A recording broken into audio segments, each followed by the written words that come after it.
Before you ask Him anything else that you want or I want, we need to be able to genuinely ask Allah to forgive us. People ask, which du'a can I make for forgiveness? What are the best words I can say for this du'a? Or, people have du'as for separate occasions. So when a woman is expecting, she'll email me or she'll come up to me and say, look, I'm going to have a baby. Which du'a can I make right now? Or somebody will say, I'm going for a job interview. Which du'a can I make right now? Give me the special du'a for the special occasion. Let me tell you, those words are important because they're sacred and they're revealed. But the du'a for all occasions is actually seeking Allah's forgiveness. The du'a to get rid of all of your problems, the one du'a that takes care of everything, is genuinely seeking Allah's forgiveness. Nuh alayhi salam invites his people, for over 9 centuries. He's doing constant da'wah to them. And at the end of that career, he looks back and he summarizes the message that he was trying to give them. Of course, he didn't have one speech with them. He didn't talk to them once or twice.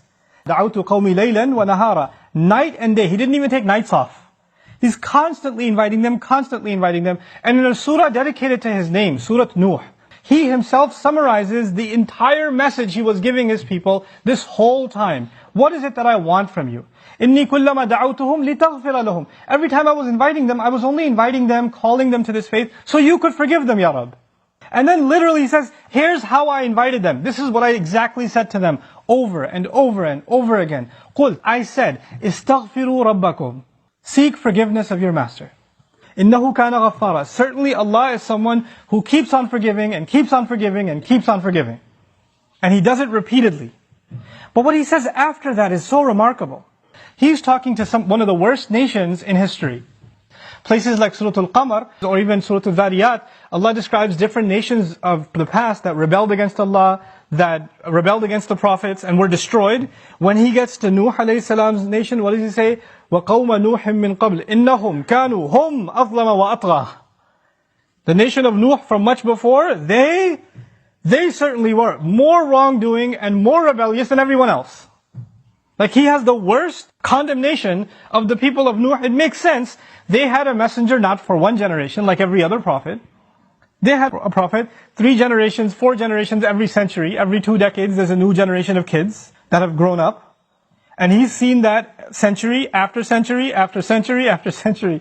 He's seen 40, 50 generations of people. And they've all rejected Him. The reason I brought this up is for a purpose. He's talking to very, very bad people. He's talking to the worst of the worst. What offer does He make to them? He says, "Istaghfiru rabbakum." Seek forgiveness of your master. إِنَّهُ كَانَ غَفَّارًا. He keeps on forgiving over and over and over again.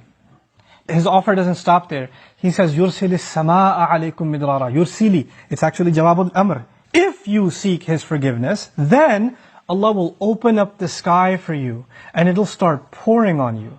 Now that could be a reference to rain. It's not a reference that you will get flooded. Allah is talking about a different kind of rain now.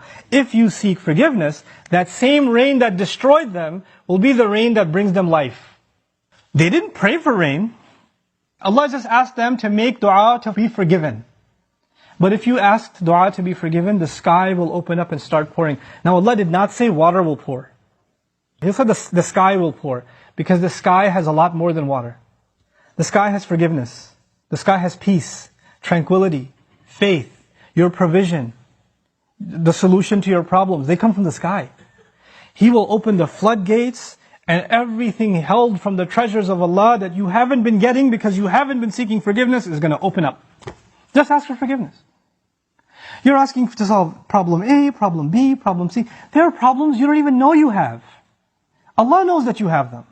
If you and I just became genuine people of seeking forgiveness, then those problems would start getting solved by divine intervention.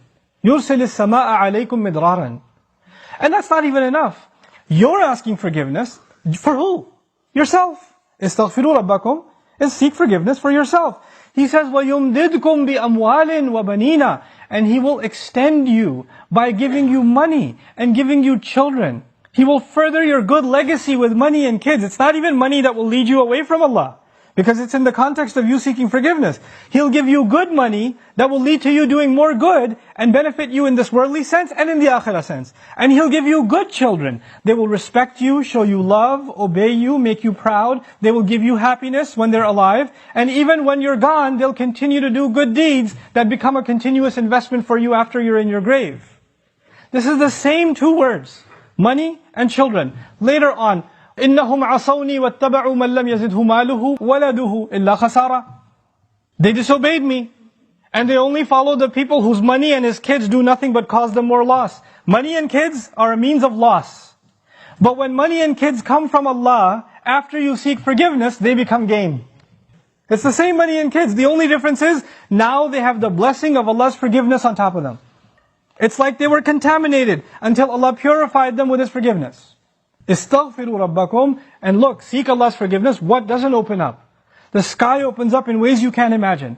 Guidance opens up for you. Understanding opens up to you. Your personal, internal problems start going away. يُمْدِدْكُمْ بِأَمْوَالٍ وَبَنِينَ. But that's not enough. He says, وَيَجْعَلْ لَكُمْ جَنَّاتٍ وَيَجْعَلْ لَكُمْ أَنْهَارًا.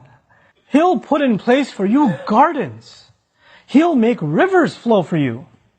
This is Allah's way of saying, what will I not give you if you just ask for forgiveness? It's almost like you can ask for other things, or you could just ask for forgiveness and everything's covered.